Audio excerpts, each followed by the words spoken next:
नमस्कार दोस्तों, मैं हूं अर्जुन ढाका। आप देख रहे स्टडी विद अर्जुन ढाका। चलिए दोस्तों, शुरू करते हैं अपन 197 प्रश्न नंबर से। मनोविज्ञान की 3500 प्रश्नों की सीरीज चल रही है अपने। चलिए शुरू करते हैं। निम्न में से जन्मजात है अरुचि, ब अभिक्षमता, स सामाजिकता, द उपयुक्त सभी।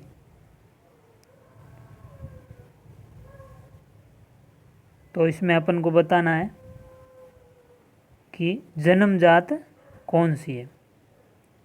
अब तो अभिरुचि, सामाजिकता ये तो जन्म के बाद ही शुरू होती है। अभिक्षमता है वो जन्मजात है, तो ब सही है। प्रश्न नंबर 198, मानव विकास को प्रभावित करने वाले वातावरणीय कारकों में सम्मिलित नहीं है। अ संस्कृति, ब परिवार, स समाज, द चेहरा। तो संस्कृति, परिवार, समाज ये तीनों तो वातावरणीय को प्रभावित करते हैं, चेहरा वातावरण को कोई प्रभावित नहीं करता। तो सही उत्तर है द चेहरा। प्रश्न नंबर 199, मानव शरीर का आरंभ होता है अ जाइगोट से, ब संवरण से, स परिधि से, द युक्त सभी से। तो मानव शरीर का प्रारंभ होता है अ जाइगोट से। प्रश्न नंबर 200, वंशानुक्रम व वातावरण एक दूसरे के रिक्त स्थान है। अ समान है, ब विरोधी है, स पूरक है, द इनमें से कोई नहीं। तो वातावरण और वंशानुक्रम एक दूसरे के पूरक है, स उत्तर सही है। प्रश्न नंबर 101, गुणसूत्र मुख्यतः बने होते हैं अ डीएनए के, ब आरएनए के, स ग्लूकोज के, द शर्करा के। तो गुणसूत्र बने होते हैं अ डीएनए के। प्रश्न नंबर 202, असत्य कथन का चयन कीजिए। अ मानव गुणसूत्रों का निर्माण डीएनए से मिलकर होता है। ब गुणसूत्र शरीर के आनुवंशिक तत्व हैं। स गुणसूत्र प्रत्येक कोशिका के केंद्र में स्थित होते हैं। द प्रत्येक गुणसूत्र पर एक जीन उपस्थित होता है। तो द उत्तर असत्य है, ये असत्य है, बाकी तीनों सही है। मानव गुणों सूत्रों के निर्माण में डीएनए से मिलकर होता है। गुणसूत्र शरीर के आनुवंशिक तत्व है। गुणसूत्र प्रत्येक कोशिका के केंद्र में उपस्थित होते हैं। प्रश्न नंबर 103, इनमें से कौन सा विकास का एक सिद्धांत नहीं है। अ विकास संशोधन योग्य होता है। ब विकास केवल संस्कृति से शासित और निर्धारित होता है। स विकास जीवन पर्यंत होता है। द विकास वंशानुक्रम और पर्यावरण दोनों से प्रभावित होता है। तो कौन सा सिद्धांत नहीं है। तो विकास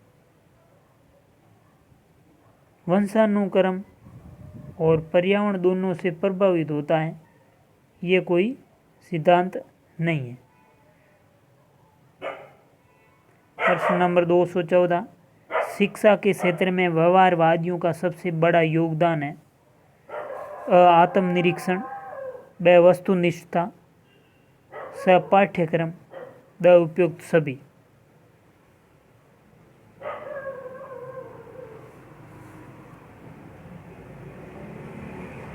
व्यवहारवादियों का सबसे बड़ा योगदान।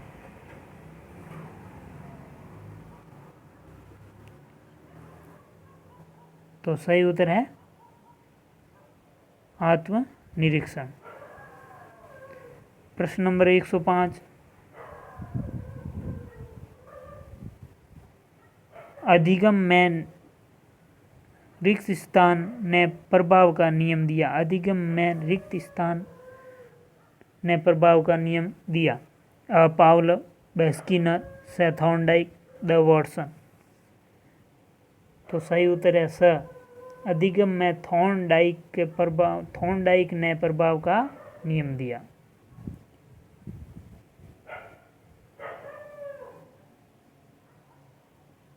प्रश्न नंबर 206, कौन सा युग्म सीखने में पुनर्बलन को महत्वपूर्ण नहीं मानता? अ स्किनर व हल, ब टालमैन व गुथरी, द हल व गुथरी, द है उपयुक्त सभी। तो सही उत्तर है पुनर्बलन को महत्वपूर्ण नहीं मानता, तो ब टालमैन और गुथरी पुनर्बलन को महत्वपूर्ण नहीं मानते। प्रश्न नंबर 207, प्रासंगिक अंतर्बोध परीक्षण TAT का विकास रिक्त स्थान द्वारा किया गया था। अ सिगमंड फ्राइड, ब होल्ट्जमैन, स मुर्रे, द बेलक। तो TAT सही उत्तर है स मॉर्गन व मुर्रे ने किया था, और CAT आ जाए तो बेलक ने। प्रश्न नंबर 208, B.F. स्किनर के अनुसार बच्चों में भाषा विकास परिणाम होता है। व्याकरण में प्रशिक्षण का, स अंतर्निहित योग्यताओं का, स है अनुकरण व पुनर्बलन का, द परिपक्वता का। तो सही उत्तर है अनुकरण व पुनर्बलन का। प्रश्न नंबर 209, शब्द समान तत्व निम्न में से गहन संबंध रखता है। अ समान परीक्षा प्रश्न का, ब सहयोगियों से ईर्ष्या का, स अधिगम स्थानांतरण का, द समूह निर्देशन का। तो शब्द समान तत्व समूह निर्देशन से गहन संबंध रखता है। प्रश्न नंबर 210, शिक्षण अधिगम की सूचना प्रक्रिया इंफॉर्मेशन प्रोसेस जिस अधिगम सिद्धांत से संबंधित है वह अ व्यवहारवाद से, ब संज्ञानात्मक से, साक्षरीयवाद से, द गेस्टाल्टवाद से। अधिगम का सूचना प्रक्रिया सिद्धांत संज्ञानात्मक सिद्धांत से। प्रश्न नंबर 111, सीखने की प्रक्रिया में विद्यार्थी द्वारा की गई त्रुटियों के संबंध में आपकी दृष्टि से निम्न में से कौन सा कथन सर्वोत्तम है?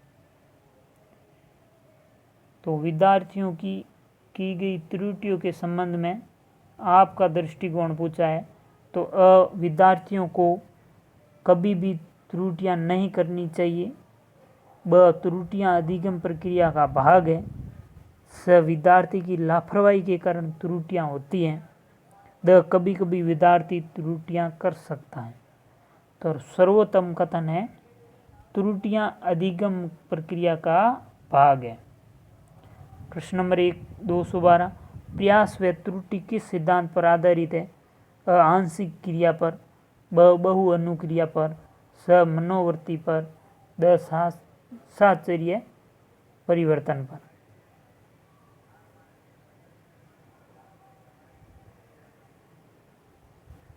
तो प्रयास और त्रुटि बहु अनुक्रिया सिद्धांत पर आधारित है। बार बार क्रिया करता रहता है, बार बार त्रुटि करते करते वो धीरे धीरे सही क्रिया करता है और अधिगम करता है। प्रश्न नंबर 213, शिक्षा मनोविज्ञान के संदर्भ में सर्वाधिक उपयुक्त कथन है? शिक्षा मनोविज्ञान दर्शन शास्त्र की एक शाखा है, ब शिक्षा मनोविज्ञान मनोविज्ञान की शिक्षा के क्षेत्र में एक शाखा है, शिक्षा मनोविज्ञान मनोविज्ञान अध्ययन एवं शिक्षण है, द शिक्षा मनोविज्ञान मन का शिक्षित विज्ञान है। तो सही उत्तर बताना है।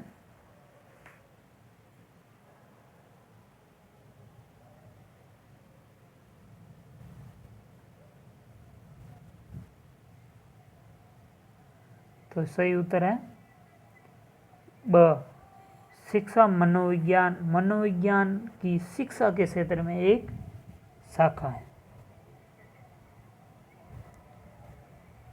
प्रश्न नंबर 214 सॉरी।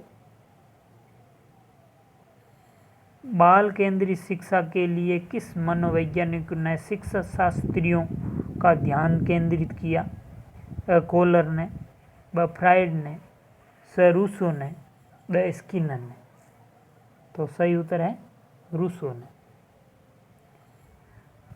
215 अंतर्दृष्टि अधिगम परिणाम है। अ पुनर्बलन का, ब उद्दीपन अनुक्रिया का, स समग्राकृति प्रत्यक्षीकरण का, द उद्दीपक सामान्यीकरण का। अंतर्दृष्टि का सिद्धांत या अधिगम। तो सही उत्तर है समग्राकृति प्रत्यक्षण। समग्राकृति समूचे रूप से। प्रश्न नंबर 216 शारीरिक परिवर्तन के लिए जिन शब्दों का प्रयोग किया जाता है? अ अभिवृद्धि, ब विकास, स परिपक्वता, द उपयुक्त सभी। शारीरिक परिवर्तन के लिए तो सही उत्तर है शारीरिक परिवर्तन के लिए अभिवृद्धि। प्रश्न नंबर 217 क्रिया प्रसूत मुख्यतः बल देता है? अ शिक्षक पर, ब वातावरण पर, स पुनर्बलन पर, द अधिगम पर। क्रिया प्रसूत मुख्यतः बल देता है। तो सही उत्तर है क्रिया प्रसूत पुनर्बलन पर बल देता है। प्रश्न नंबर 218 समावेशी शिक्षा के संदर्भ में भाषा शिक्षण के लिए अनिवार्य है? विभिन्न प्रकार की गतिविधियों का उपयोग, व्यवहारीकरण, व्याकरणिक संकल्पनाओं का अधिकाधिक अभ्यास, स है एकाकी शिक्षण में सभी की भागीदारी, द है भाषा कौशलों का उपयुक्त अभ्यास। तो सही उत्तर है अ विभिन्न प्रकार की गतिविधियों का उपयोग। प्रश्न नंबर 119 क्रिया प्रसूत अनुकूलन में पुनर्बलन निर्भर करता है? अ उद्दीपक की प्रकृति पर, ब अनुक्रिया की प्रकृति पर, स 1 व 2 दोनों, द है कोई नहीं।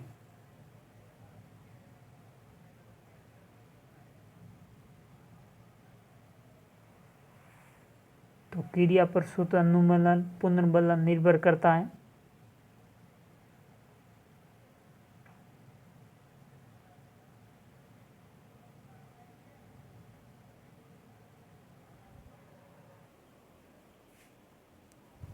उद्दीपक की प्रकृति पर। प्रश्न नंबर 220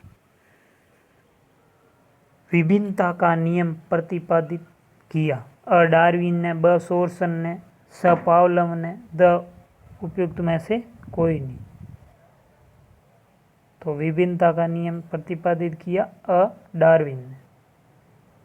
प्रश्न नंबर 221 धीमी गति से सीखने वाले बालकों के लिए अधिक उपयोगी है? अ कोलर का नियम, ब थॉर्नडाइक का नियम, स हल का नियम, द थ्रिस्टन का नियम। तो सही उत्तर है थॉर्नडाइक का नियम। इसमें बार बार प्रयास करते हुए, गलती करते हुए अंत में वो सही अनुक्रिया करता है। निम्न में से 1912 में किस संप्रदाय का प्रतिपादन हुआ? अ गेस्टाल्टवाद संप्रदाय, ब प्रेरकीय संप्रदाय, स मनोविश्लेषणात्मक संप्रदाय, द सहचर्यवाद संप्रदाय। तो सही उत्तर है गेस्टाल्टवाद। प्रश्न नंबर 123 223 निम्न में से किसमें ऐच्छिक व्यवहार उसके परिणामों से शक्तिशाली व कमजोर होता है? अ प्राचीन अनुबंधन, ब क्रिया प्रसूत अनुबंधन, स सिद्धांत सूझ का सिद्धांत, द स्वतः अधिगम। तो सही उत्तर है क्रिया प्रसूत अधिगम। प्रश्न नंबर 214, जेम्स ड्रेवर ने मनोविज्ञान को किस प्रकार का विज्ञान माना है? अ अशुद्ध विज्ञान, ब आंशिक विज्ञान, स शुद्ध विज्ञान, द व्यवहार का शुद्ध विज्ञान। तो सही उत्तर है जेम्स ड्रेवर ने माना है व्यवहार का, जब मनोविज्ञान को शुद्ध विज्ञान माना है। सीखने का करना कौन से पक्ष से संबंधित है? सीखने का गतिक क्षेत्र, ब सीखने का वैज्ञानिक क्षेत्र, स सीखने का संज्ञानात्मक क्षेत्र, द सीखने का भावात्मक क्षेत्र। करना यानी कि सीखने का गतिक क्षेत्र। प्रश्न नंबर 226, निम्न में से चिंपैंजी पर प्रयोग किसके द्वारा किया गया? अ कोफ्का द्वारा, ब वर्दीमर द्वारा, स कोलर द्वारा, द उपयुक्त सभी द्वारा। तो चिंपैंजी सुल्तान नामक बंदर पर किया था कोलर द्वारा। बच्चों के संज्ञानात्मक विकास को सबसे अधिक अच्छी तरीके से कहाँ परिभाषित किया जा सकता है? खेल के मैदान में, विद्यालय व कक्ष में, स ऑडिटोरियम में, द गृह में यानी घर में। सही उत्तर है ब विद्यालय और कक्ष में।